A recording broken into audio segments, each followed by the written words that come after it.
सोडविना तेव्हा शेजीची कामीन ती सुद्धा दूर राहे, कोणी वाचवणार नाही. एका चक्र पाणी वाचवून या कोणी वाचवित नाही. हे जर सत्य आहे तर तयारीला लागूया ना. आणि हे लक्षात ठेवून जर आम्ही कामाला लागलो तर मग ते जे मगाशी आपण यदा यदा हि धर्मस्य म्हटलो त्यातला योग कळायला लागेल. धर्माचं पालन सुरू झालं की मग हळूहळू आमची डिटॅचमेंट सुरू होईल, अपरिग्रह सुरू होईल. अपरिग्रह सुरू झाला, जन्मकथंता संबोध, इकडचं तिकडचं कळायला सुरुवात होते. म्हणतात निदान पुढचं मागचं या आयुष्यातलं एवढं कळलं तरी पुरे झालं. पुढच्या जन्मातलं कोणाला माहिती आहे कळलेलं? हिमालयात गेलात तर असे साधू सापडतात, मी पाहिलेत. अगदी आत्ता आत्ता आत्ता मी परवा जळगाव धुळ्याला गेलो होतो. आज एक गृहस्थ आहेत तिथे. मलाही धक्का येतो, माझा विश्वास नव्हता या गोष्टीवर, पण तिथे आज तिथे मी पाहून आलोय. माझ्याकडे त्यांचा पत्ता आहे, फोन आहे. तुम्ही समोर जाऊन बसलात की सांगतात तुमच्या घराच्या उजव्या हाताला खिडकी आहे ना, ते डाव्या हाताला उकिरडा आहे ना, तुमच्या घराच्या पाठीमागे गोठा आहे ना, हो आहे, त्यात गायी असतात ना, हो, रोज बाई तुम्ही त्या गाईला गोग्रास घालत जा, 1 महिन्यानंतर पुन्हा या. आज आहे ना, एका जागी बसून सांगणारा मनुष्य आहे. माझाही विश्वास बसत नव्हता, पण हे जन्मकथंता संबोधा हे सत्य आहे असं. त्या दिशेला आपण जाऊ शकतो का? अरे धडधडीत आपल्यासारखा माणूस हाडामासाचा जातो, आपल्याला जायला काय झालं, चालायला तर लागू. केव्हा जाणार? एक होता इंजिनियर, सिव्हिल इंजिनियर, ग्रामीण भागात गेला. छोटं धरण होतं, धरणाकडे जायचं होतं, वाट बुजलेली होती. रस्त्यानं उजव्या हाताला एक शेतकरी शेतात काम करत होता. त्याचं फावडं चालू होतं, सरीवरंबे करणं चालू होतं, पाणी त्याच्यात सोडायचं होतं. इंजिनियरनं त्याला थांबून विचारलं, राम राम. त्यानं याच्याकडे पाहिलं सुद्धा नाही, तिथूनच काम करताना म्हणाला राम राम. विचारलं का हो, या गावचं ते पाच्या गावचं धरण किती लांब आहे? त्यानं त्याच्याकडे पाहिलंच नाही शेतकऱ्यानं. त्याला दिलं होटे होटे चालू का पडा मग चलत राह फालतूला काय येत नाही असं काहीतरी वसकला. याला असं वाटलं मी इंजिनियर आणि हे कोण आहे असं बोलणारा. एक फरलांगभर गेला की पाठीमागून त्यानं फावडं खांद्यावर टाकला, धावत धावत येत होता. ओ साहेब थांबा थांबा थांबा थांबा थांबा. तो घाबरला, बहुधा फावडं डोक्यात बसणार, काय होईल सांगता येत नाही. हरियाणात अशी माणसं खूप सापडतात, त्याचंही उदाहरण नंतर सांगतो. तो थांबला, मनातून घाबरला होता, पण तो म्हणला रे मगाशी तुम्हाला काही विचारलं तर तुम्ही काही बोलत नव्हता, आता तुम्ही एकदम धावत येऊन सांगताय. नाही एवढंच सांगायला आलो की तुम्ही 15 मिनिटात पोचाल. तो म्हणतो मगाशी का नाही सांगितलं? तुमची चाल पाहिली.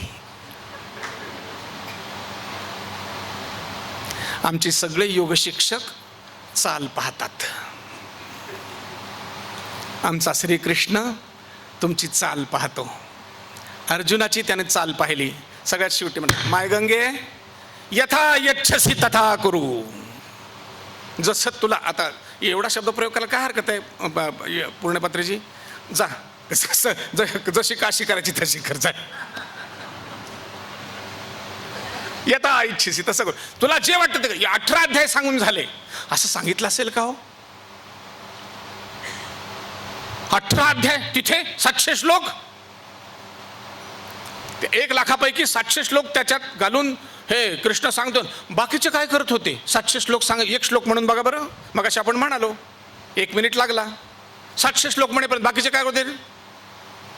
मला तर वाटतं भीमानेवच्या टाळक्यात नक्की गदा घातली असेल, काय बोला आवर. पण तसं नाही झालं. पुन्हा योग, ये मनीचे ते मनी घातले. ती ताकद आहे, ती क्षमता आहे. आमचे जे पूजनीय धर्मज्योती गुरुजी आहेत, विश्वास वसंत मंडलिक, अतिशय साधं बोलणं. त्यांच्या नखाची सर आम्हाला कोणाला येत नाही, मला तर बिलकुलच नाही. आज मला त्यांच्या ऐवजी इथे बसवलंय. माझ्या मनात धाकधूक निश्चित आहे. पण तो मोठा योगी आहे. त्यांच्यावर एक पुस्तक आहे गोदाकाठचा योगी म्हणून, श्यामलाताई राईलकरनं लिहिलेलं, मुळातून आपण वाचा. शून्यातून एवढं मोठं विश्व उभं केलंय. 115 देशांशी संपर्क आहे. फक्त 21,000 योग शिक्षक आहेत. 50 लाखाहून अधिक माणसांवर उपचार झालेत. किती सांगायचं. अनेकांची दुःख हरण झाली आहेत. आपण त्या मठात जाऊन राहिलात की तुम्हाला छान वाटायला लागेल. अर्ध दुखणं तिथंच कमी होतंय. जाऊन राहा. आज त्यांची प्रकृती ठीक नाही म्हणून ते येऊ शकले नाहीत. वय 80च्या पुढे आहे. आपण ज्या सगळ्या संस्थांमध्ये काम करत असाल त्या सगळ्या संस्थांची अशी स्थिती असण्याची शक्यता की त्याचा संस्थापक कुणीतरी कुठेतरी आहे, तो थकला आहे. तुमची आणि माझी ही आता जबाबदारी आहे की आपण ही सगळी जबाबदारी घेतली पाहिजे आणि ती कर्तव्य म्हणून घेतली पाहिजे. लक्षात घ्या, कर्तव्य म्हणून घ्यावी लागेल, धर्म म्हणून घ्यावे लागेल. होय, तोच आमचा धर्म. तर आपण ते काम योगाचं केलं असा त्याचा अर्थ होईल. कधी होईल? सगळं जग कृणंत चालायला लाग. किती वेळात पोचेल हे सांगता येतं. ते जाऊ द्या. मी नेहमी विषय मांडतो की ज्याला काही करायचंय त्याने एकदम आफ्रिकेतल्या उंटाजवळ नाही जायचं. इथं माझ्या शेजारच्या गल्लीत, तालुक्यात, मंडलस्थानी, ग्रामीण भागात तुला जेवढं जमतं, जसं जमतं तेवढा वेळ द्यायला काय हरकत आहे? हा, असं करत असताना कळत न कळत तुमच्यावर जे परिणाम होतील ते तुमचा काम कमी होईल. अर्थ मागे लागला, धर्म झाला. बऱ्याच वेळेला आपल्याही मनात चिंता असते. थोडंसं प्रकट बोलतो. इतके दिवस योग केला, मनातल्या कामना कमी नाही झाल्या.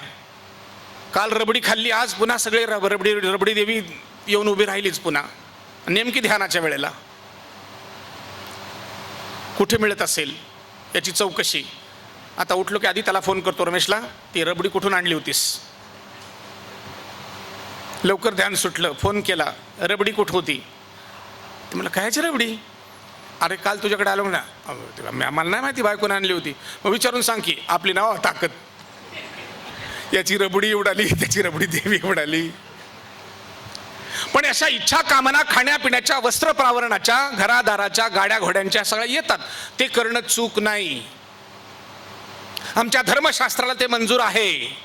किंबहुना या ठिकाणी सुवर्ण युग गेल्या 2000 वर्षातच 6 वेळेला येऊन गेलेत. त्याच्या आधीच्या काळातल्या किती गोष्टी सांगायच्या. एक गोष्ट सांगतो. हे दक्षिणेतलं शिवाजी महाराजांच्या आधीचं जे कर्नाटकातलं राज्य आहे, 1563 साली ते बुडालं. तिथे परदेशातली माणसं येत असत पाहायला राज्य कसं चालतं म्हणून. आणि ते तिथे आले आणि उभे राहिले. राजाची वाट बघत होते. दरबार भरलेला होता. तितक्यात एक सोन्या चांदीनं लखडलेली महिला आली. आल्याबरोबर हा इंग्रज उठला.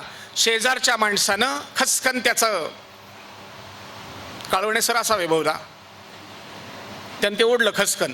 बस खाली. ते म्हणलं, अरे ती राणी आली ना. राणी नाही, ती दासी आहे. मध्ययुगीन काळात पारतंत्र्याच्या घनदाट अंधकारात, किती दाट अंधकार, माणसा खावया अन्न नाही, अंथरुण पांघरुण तेही नाही, घर कराया सामग्री नाही, विचार सुचेना काही, अखंड चिंतेच्या प्रवाही पडले लोक. अशा वेळेला तिथे आमचं दक्षिणेत एक राज्य आहे जिथं सुवर्णयुग नामत आहे. बाकी हिंदुस्थानभर सगळा गोंधळ चालू आहे.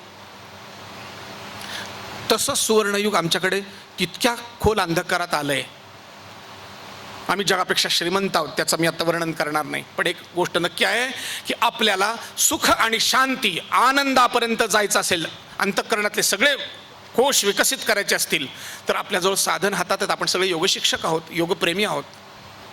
ते आपल्याला सहज जमण्यासारखं आहे. पण त्याच्या आधी ही गोष्ट लक्षात ठेवावी लागेल, आपल्या खाली जळण डोंगरी जुवायपळ अशी स्थिती होऊ नये. म्हणून आमचा जिल्हा तालुका कव्हर करायला सुरुवात करू. आमच्या शहरातली सगळ्या गल्ल्या तिथे योग पोचला पाहिजे. वाटून घेऊ. त्याच्या चिंतनासाठी एकदा बसा काळवणे सर, त्याच्या चिंतनासाठी बसूया. वेद जे आहे तिथे त्यांची आमची मदत घेऊ. टू विद म्हणजे जाणणे, त्यांना सगळी जाणीव आहे. त्यामुळे आपण लक्षात घेऊ, आपण सगळे मिळून बसू. कोणती गल्ली राहिली, कोणता तालुका राहिला, जाऊया. नाहीतर भगवद्गीतेचा अर्थ काय? होय, हे काम करणं हेच भगवद्गीतेचा अर्थ आहे. गीताचं अमृत हेच आहे की तुझ्या समोरचं काम कर. असं नाही सांगितलेलं मी. उद्यापासून सगळ्या जणांनी धनुष्य विकत आणा. सगळ्याच्या समजा असं झालं की ही सगळी समोर बसलेली मंडळी, मागची बसलेली मंडळी आपापल्या कॉलनीत गेली आणि सगळेजण सकाळचे उठून आपल्या आपल्या दाराच्या समोर धनुष्य ताणलेलं. का? कालच पांडवाने सांगितलंय. असा आहे का अर्थ त्याचा? नाही नाही. अर्थ असा आहे की तुम्ही ज्या काळात राहता त्या काळात तुमच्या आजूबाजूच्या ज्या समस्या आहेत त्या समस्या सोडवायचा प्रयत्न करा. आमच्याकडे स्वास्थ्याची समस्या आहे, भांडणाची समस्या आहे, कौरव पांडवांची समस्या आहे. कौरव पांडव